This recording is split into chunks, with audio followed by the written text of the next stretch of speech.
Новости спорта в студии Саргалана Захарова. Футболисты Ливерпуля обыграли лондонский Тоттенхэм со счетом 2-1. Встреча состоялась в рамках домашнего матча 32-го тура английской премьер-лиги на стадионе Энфилд. В составе хозяев гол забил Роберто Фермино. У гостей отличился Лукас. На 90-й минуте встречи мяч в свои ворота отправил защитник Тоттенхэма Тоби Алдервейрелд.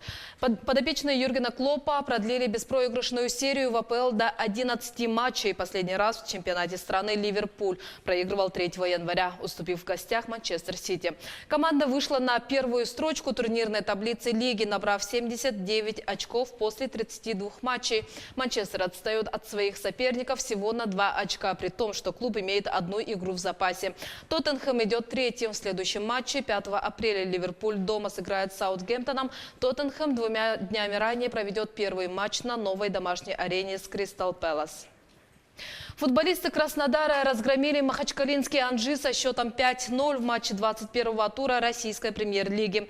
Встреча прошла в Краснодаре. Последний раз Краснодар забивал 5 мячей 16 сентября 2017 года. Тогда они дома также разгромили Анжи. Сейчас Краснодар занимает 3-е место в турнирной таблице РПЛ, набрав 38 очков после 21 матча. Анжи идет на 14-й строчке, имея в активе 18 очков с таким же количеством проведенных игр. В следующем матче Краснодар на домашнем поле встретится с самарскими крыльями Советов. Анжи дома примет московский «Динамо». Обе встречи пройдут 6 апреля. Коламбус обыграл Баффало со счетом 4-0 в гостевом матче регулярного чемпионата Национальной хоккейной лиги. Шайбы забросили Пьер-Люк Дебуа, Оливер Бьоркстранд, Ник Фолиньо и Джош Андерсон. Российский голкипер Сергей Бобровский отразил все 38 бросков по своим воротам, сделав 9-й шатаут в сезоне, что является лучшим показателем в лиге. Коламбус одержал 5-ю победу подряд. Баффало потерпел 7-е поражение к ряду. Победившая сторона занимает 7-е место в Восточной конференции. У нее 94 очка в 79 матчах. Баффало расположился на 13-й строчке. Их показатель 72 очка, также в 79 встречах. В следующем матче Коламбус примет Бостон, а Баффало также дома сыграет с Нэшвиллом. Обе встречи пройдут 2 апреля.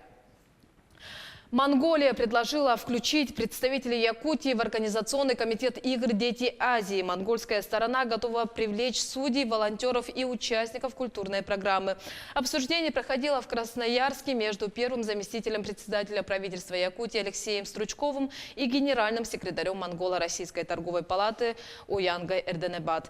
Напомню, 7-е международные спортивные игры «Дети Азии» пройдут в Улан-Баторе в 2020 году. Ранее мы сообщали, что НВК «Саха» может стать официальным бродкастером игр.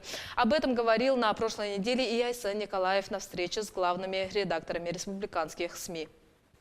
Я считаю, что в части проведения трансляций спортивных разных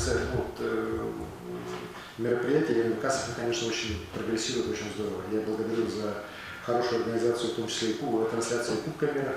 Вот все, кто смотрел, искушенные люди, первые лица мировой борьбы, они все, безусловно, отметили, что трансляция была просто безупречной там, и на высочайшем международном уровне, вот как они сказали. Поэтому я думаю, что мы по детям Азии, конечно, можем такой вопрос ставить. В Якутске прошел 13-й республиканский турнир по спортивным бальным танцам «Юные надежды». Медали оспаривали 13 спортивно-танцевальных клубов республики. Это более 100 детей с 4 до 18 лет.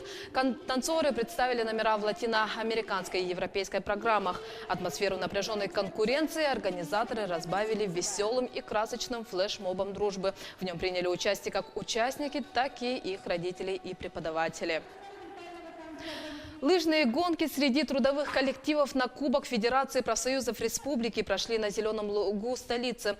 Эту традицию организации возродили 4 года назад. Любители лыжного спорта не только демонстрируют свои спортивные возможности, но и показывают пример сплочения коллективов, пропагандируя здоровый образ жизни. В этом году участие приняли 15 команд. Им предстояло преодолеть 5 этапов. Это эстафеты с свободным стилем на дистанции среди женщин и мужчин по 500 метров и 1 километр соответственно. Мы каждый год стараемся участвовать во всех этих забегах в лыжне России. Занимаемся спортом. А сам я бегу марафоны. Лыжами нормативы ГТО сдавал, а так с детства бегаю. Обстановка очень нравится.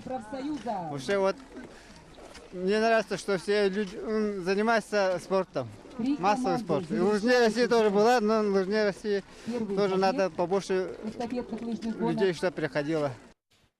Это были новости спорта. Всего доброго.